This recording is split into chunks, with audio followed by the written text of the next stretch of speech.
ये सारा विषय करना है तो इसको एक लीगल फ्रेमवर्क देना पड़ेगा।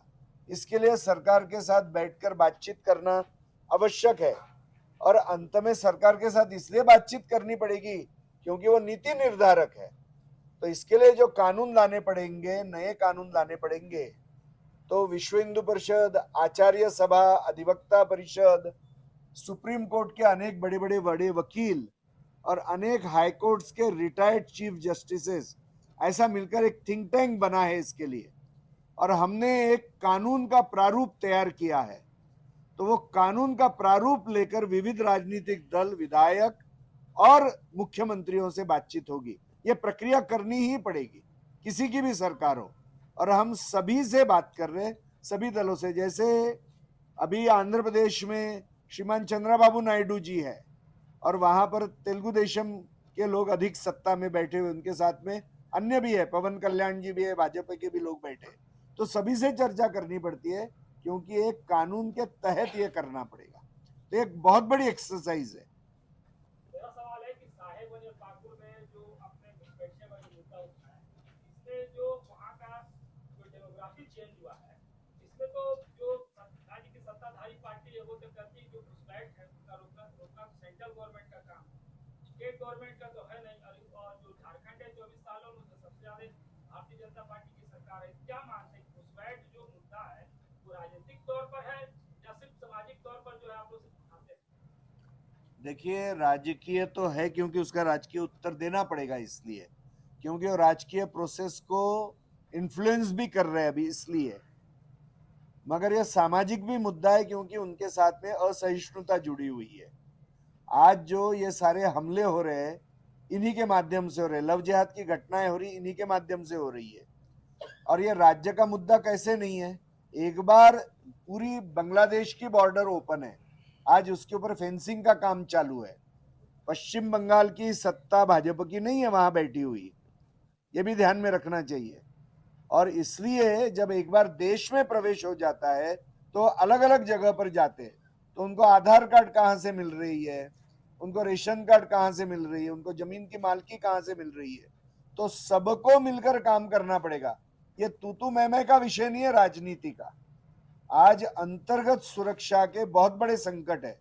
और अभी आज यदि बांग्लादेश की स्थिति देखेंगे कि बांग्लादेश में से 1500 से ज्यादा अधिक उग्रवादी जेल तोड़कर भागे हैं। आज वहां पर हजारों हजारों ऑटोमेटिक वेपन्स लूटे गए हैं। और जब भारत में स्लीपर सेल्स बने हुए हैं वहां के लोगों के, और जब वहां की भाषा बोलने वाला व्यक्ति कि जो यहाँ के संविधान के साथ में कोई अपनी ये श्रद्धा या निष्ठा नहीं रखता है, यहाँ के धर्म, संस्कृति और देश के बारे में भी नहीं रखता है, तो अंतर्गत सुरक्षा का बहुत बड़ा चैलेंज खड़ा हो जाता है। और इसलिए केवल केंद्र सरकार की तरफ ढकेलना, केंद्र राज्य की तरफ ढकेलना, ये करके नहीं चलेगा। जिस राज्य के भूमि पर भी ये समस्या है, उस हरेक का कर्तव्य, केंद्र राज्य सबका कर्तव्य।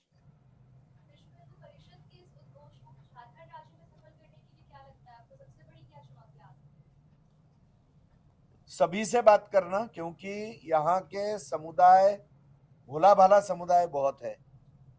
हमारा हिंदू समुदाय बहुत भोला भाला है यहाँ पर। आज इनको समझाना कि ये घुसपैठिए है, और यहाँ बड़े बड़े जंगल के इलाके हैं कि जहां पर कोई भी नहीं रहता है, तो आज ऐसे जगह पे घुसपैठिए जाके रह रहे। यह अनुभव अन्य राज्यों का भी है। तो इसलिए जंगलों में कौन कहाँ रह रहा है, वो मुस्लिम घुसपैठिए कहाँ से आए, वो भारत के है कि नहीं, और आज वो जमीन को कब्जा कर रहे, तो जनजातीय समुदाय के ही जमीन का कब्जा कर रहे।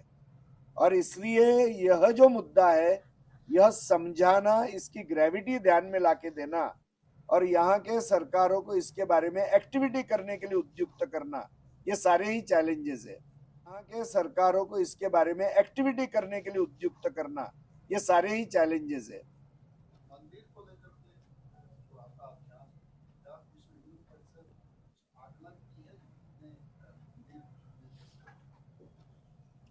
ज्यादा हमारा दक्षिण भारत के मंदिरों का आकलन हुआ है, और जो एक्ट हमने प्रपोज किया है वो एक जनरल एक्ट है।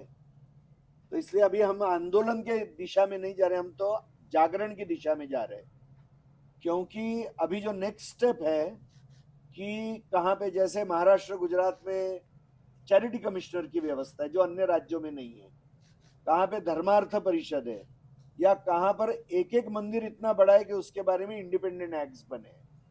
तो यह जो एक्ट है यह हर राज्य के लिए अलग से स्पेसिफिकली प्लान करना पड़ेगा, मगर बेसिक एक तंत्र खड़ा हो गया है। तो वो लेकर अभी हमको समाज के साथ भी बैठना है कि समाज को तैयारी करनी पड़ेगी। जैसे आंध्र प्रदेश में 23,000 मंदिर यह 5 लाख से कम इनकम के है, उसको लेने के लिए सरकार भी तैयार नहीं है, क्योंकि उनको तो पैसे वाले मंदिर चाहिए केवल। तो आज यह समझाकर इसके लिए लोग ढूंढना यह बहुत बड़ी एक्सरसाइज है। तो इसके लिए आकलन किया हुआ है, अभी इसकी नेक्स्ट स्टेप में इसका फ्रेमवर्क हर एक का तैयार करना यह रहेगा। देखिए, कुछ राज्यों की संख्या तो पता है, जैसे छत्तीसगढ़ में ज्यादा से ज्यादा 100 से ज्यादा मंदिर होंगे, बहुत छोटा सा प्रश्न है। आज लगभग 34,000 मंदिर अकेले आंध्र प्रदेश में है, एक राज्य में केवल। उसमें से 8-1 हजार मंदिर ऐसे रहेंगे जिनकी इनकम 5 लाख से ज्यादा है। हमारा ज्यादा अभ्यास वहां का हुआ क्योंकि अभी हमने वहां पर कार्यक्रम भी किया है, मिलने की प्रक्रिया शुरू की है। ऐसा 500 से कम ज्यादा मंदिर पंजाब में होंगे। तो कम मंदिर उत्तर भारत पूर्व भारत में है। लगभग 4-1 हजार के आसपास मंदिर या उससे थोड़े ज्यादा बिहार में होंगे। अभी हम झारखंड का भी अभ्यास कर रहे हैं। यहाँ 18 मंदिर बहुत बड़े हैं, मगर छोटे छोटे मंदिर भी अनेक होंगे, वो भी निकालने पड़ेंगे। तो बहुत डीप स्टडी इसकी करनी पड़ेगी, वो शुरू की है हमने। वक्फ बोर्ड का जो नया कानून है वो बन चुका है, जेएचपी इस कानून को कैसे देखती है? देखिए, हम तो जेपीसी को जाके मिले भी थे, और हमारा मानना है कि वक्फ बोर्ड के निमित्त जो कानून बना था पहले, उसमें असीमित और अनियंत्रित अधिकार दिए गए थे, वो नहीं दिए जाने चाहिए। उसमें के अनेक प्रावधान उनको न्याय व्यवस्था के भी ऊपर बैठा रहे थे। तो वो सारे सुधार संसद के दोनों सदनों ने पारित कर दिए हैं। राष्ट्रपति महोदया की सिग्नेचर का भी विषय रहेगा, प्रत्यक्ष फिर वो कानून लागू हो जाएगा उसके बाद में। और शायद कुछ लोग सुप्रीम कोर्ट भी गए हैं, तो एक कानूनन लड़ाई भी चलेगी अभी। मगर यह कानून जो संसद में पारित हो गया है वो बहुत योग्य हुआ है। इसका सामान्य मुसलमान समाज का भी कल्याण हो रहा है, और हिंदू समाज के तो बहुत संकट थे वो भी दूर हो रहे हैं।